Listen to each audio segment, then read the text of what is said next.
Hello and welcome on Watches TV, and we are here with our good friend Dr. Helmut Crott to talk about a love story of his that's very strange and very interesting, to say the least. We're at Philips here at the live auction in Geneva. So Helmut, tell us, what is this love relationship that you have with Urban Jürgensen? Oh, that dates back 45 years ago. Huh? And I was in an auction sale in Düsseldorf in 1978, and there was this famous watch from the King of Denmark, Frederick VI, which he gave as a present later on to the most famous naval navigator, Russian navigator, Mr. Krusenstern, who made the world round trip in 806. So I saw this watch and I was falling in love, and I didn't have the money to buy. So, to put back Urban Jürgensen in a historical context, what can you tell us about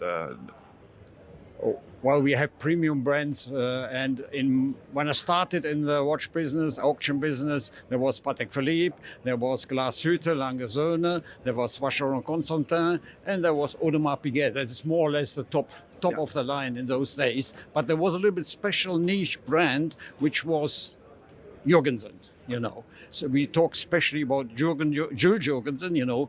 They were famous for their heavy, beautiful cases, you know, and the special hand setting with the bow, and the dials were beautiful enameled. It was just a little bit more delicate, a little bit more fine than the usual Swiss premium watches, you know. And you saw that, and I fall in love with the details also, And so, Urban Jürgensen originally is Danish, but established in Switzerland. Yeah. Well, there's practically one brand with one brand name with two branches, you know. And the Jürgensens from the founder father in 1773 went directly to Switzerland into the mountains to meet Mr. Aurier, and there was a communication. And from then on, there was practically Copenhagen, and Locle was probably their second home. And then the third generation, Jules Jürgensen, he really settled down in Le Locle, and he was probably, from commercial-wise, he was the most famous in the family generations, you know. Urban was maybe the most sophisticated and scientific one, and Jules was the most commercial one, but on a high level, you know. And he created the name, especially in America, for Jürgensen, and in the middle of the second half of the 19th century, probably Jules Jürgensen was the number one in the United States market, you know. And can you tell us about some of the pieces that you're exhibiting here? For me, watchmaking is not the last 50 years or the last 5 years, you know. For me, watchmaking is the last 500 years, you know. Okay, Jürgensen starts with 1773, but I wanted to have from each period a nice documentation piece on one side, but also aesthetically something which I like. And you see I have a marine chronometer, and we have instruments like the thermometer, and we have the escapement models. And then I was always a fan of complicated watches and of precision timekeepers. And Jürgensen is a synonym for chronometer maker, as a chronometer maker for precision timekeepers, you know. So I have some of these watches which were working on the ships to determine the longitude, and they are made in one piece or 7 pieces, very small pieces, and they have a special layout, you know. If you see the English, they have their style, the French have their style, but the Jürgensen have a special style. It is their style, you know. How would you define it? Well, it is basically a cooperation with Aurier, you know, which has a 3/4 plate. You see it right away. You have this is a Jürgensen. Yeah. You have a very interesting and special piece there with these 3 bridges tourbillon, which reminds us a little bit of something else. But tell us a bit more about that piece. I don't know what you mean. I don't know either. You're talking about the Overwatch or what? Probably. Probably, yeah.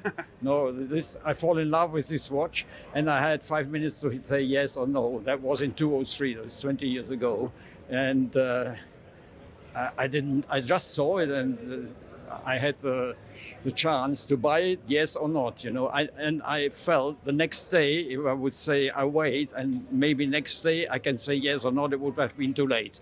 So I decided right away what was in those days for me a handicap, because I was very much in Patek Philippe, complicated watches, and the next sale there was a Patek Philippe, which I absolutely wanted to buy, 1518 or 2499. Okay, my money was gone, you know. And it was not there was no price on this watch in those days. You know. There was no price. Even today, there's no price on this watch. Nobody knows the price of this watch. So you're here showcasing 250 years of brand history, but did the brand work throughout those 250 years? There are ups and downs, like in all the brands, but in Jürgensen especially, the part of Danish part was more or less, there was no successor around 1880, 1890 when Louis Urban Jürgensen's third generation died. It was then more or less a retailer place store till 1919 until 1912. And in Le Locle, the second branch, you know, the last from the family, Jacques Alfred Jürgensen, he died in 1912, and his master watchmaker tried to continue till 1990, and then they sold it to, which only few people know, to Heuer, to Ed Heuer. So the name of Jürgensen was so important for Heuer that they said, okay, with Heuer, with Jürgensen, we can create our market in America, you know, which worked for 30 years. But then there came the crisis, and in the 50s, Heuer stepped out, you know. And then there was a little gap between the mid-50s and let's say 70s when Peter jumped in, you know, Peter Baumberger.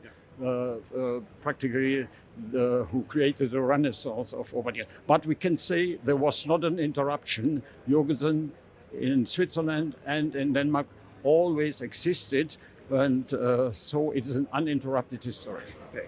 And maybe a new history unfolding in the next few months or so.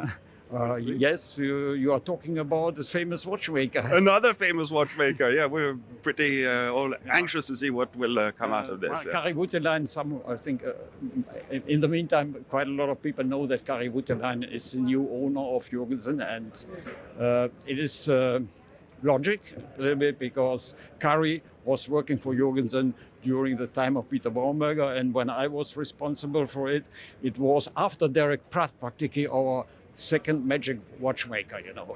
And Kari, we know he made his own watches on his name, and we see some parallels between his watches and our watches. And Kari was a good friend of Peter.